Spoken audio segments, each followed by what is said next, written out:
नमस्कार, आप देख रहे हैं पुलिस वाला वेब न्यूज और मैं हूं आपके साथ कंचन। मूल निवासी संघ बालाघाट एवं ग्रामीण बौद्ध संघ भरवेली के संयुक्त तत्वाधान में डॉक्टर बाबा साहब अम्बेडकर के 65वें परिनिर्वाण दिवस वार्ड नंबर 14 रमाताई परिसर भरवेली में मनाया गया, जिसमें मंचासीन अतिथियों ने बाबा साहब के सामाजिक मिशन एवं उद्देश्यों पर अपने अपने उद्बोधन दिए, जिसमें मुख्य रूप से BL पांचे, DL मानेसर, RB ढोक, KC बाहेश्वर, सामाजिक कार्यकर्ता इमरान खान, अमर मर्सकोले, त्रिपुरे सर ने अपने अपने उद्बोधन दिए। कार्यक्रम का संचालन ग्रामीण बौद्ध संघ के अध्यक्ष मनोज राम टेके द्वारा किया गया। इस अवसर पर सामाजिक कार्यकर्ता इमरान खान ने बताया कि मानवता के कल्याण के लिए अपना पूरा जीवन समर्पित करने वाले दुनिया के सबसे बड़े लोकतांत्रिक देश भारत के संविधान निर्माता और करोड़ों दलितों, शोषितों और वंचितों के मसीहा भारत रत्न परम पूज्य बाबा साहब डॉक्टर भीमराव अम्बेडकर जी 6 दिसंबर 1956 को बाबा साहब की मृत्यु हुई तो 6 लाख के करीब लोग इकट्ठा हुए और रो रहे थे। कार्ल मार्क्स मरे तो उनके पास सिर्फ 14 लोग थे। सोचो, उन 14 लोगों ने मार्क्सवाद को पूरे विश्व में फैला दिया और वो 6 लाख भक्त घर गए और अगरबत्तियां करने लगे, जय भीम बोलकर अपना फर्ज निभाते रहे, क्योंकि कार्ल मार्क्स की मृत्यु पर जो 14 लोग थे वे सच्चे अनुयायी थे और बाबा साहब की मृत्यु पर जो 6 लाख थे वो भक्तों की भीड़ थी। अगर इन लाखों लोगों ने बाबा साहब के विचारों का प्रचार प्रसार किया होता तो आज मनुवाद का अंत हो चुका होता और बाबा साहब का असली मकसद भी यही था।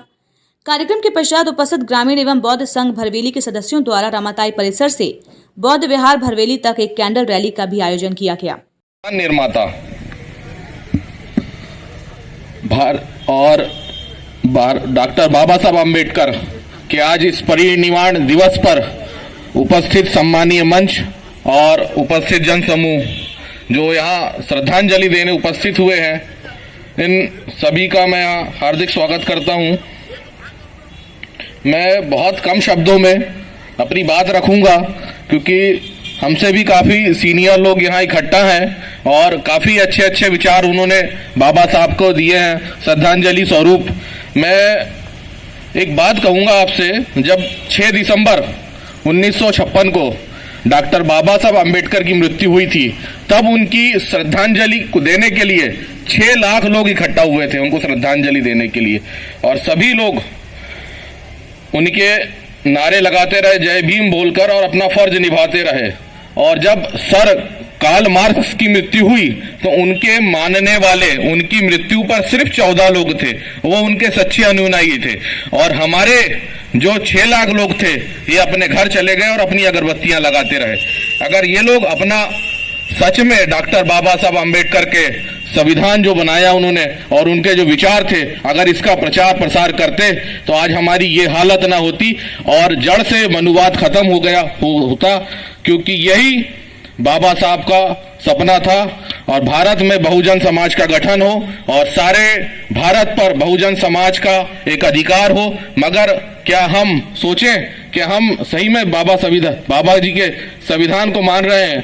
मानने इससे पहले भी बोले, माननीय लोगों ने कहा कि सिर्फ 2 दिन 3 दिन हम लोग यहाँ इकट्ठा होते हैं, मगर संविधान को मानते तो है मगर जान नहीं रहे हैं बिल्कुल भी। और क्या विचार है उनके बाबा साहब के। हम सब जो SC ST और जो हमारे मूल निवासी भाई है, ये सभी लोगों को एक मंच पर आकर के इकट्ठा होना पड़ेगा और एकजुटता दिखानी पड़ेगी, तभी जाकर के हम इस मनुवाद का खात्मा कर सकते हैं।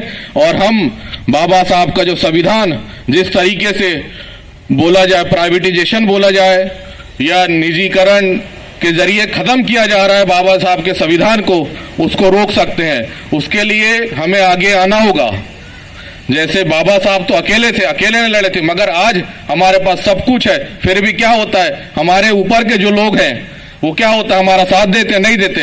अभी इससे पहले 26 नवंबर को जब संविधान दिवस का एक कार्यक्रम था, हम लोगों ने करवाया बालाघाट में अम्बेडकर चौक में, तो जो हमारे बहुजन समाज के लोग हैं जो सच में बड़े पद पर है, जब हम उन लोगों के पास मूल निवासी नहीं बन पाए।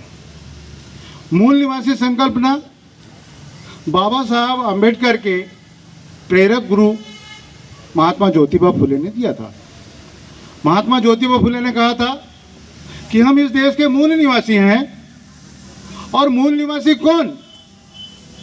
मूल निवासी की पहचान उन्होंने एक सीमा रेखा खींची कि शूद्र अति शूद्र, जो शूद्र और अति शूद्र हैं वो इस देश के मूल निवासी हैं और जो विदेश से आए हुए आ रहे हैं, जो आ रहे बाहर से आए हुए हैं, वो विदेशी हैं।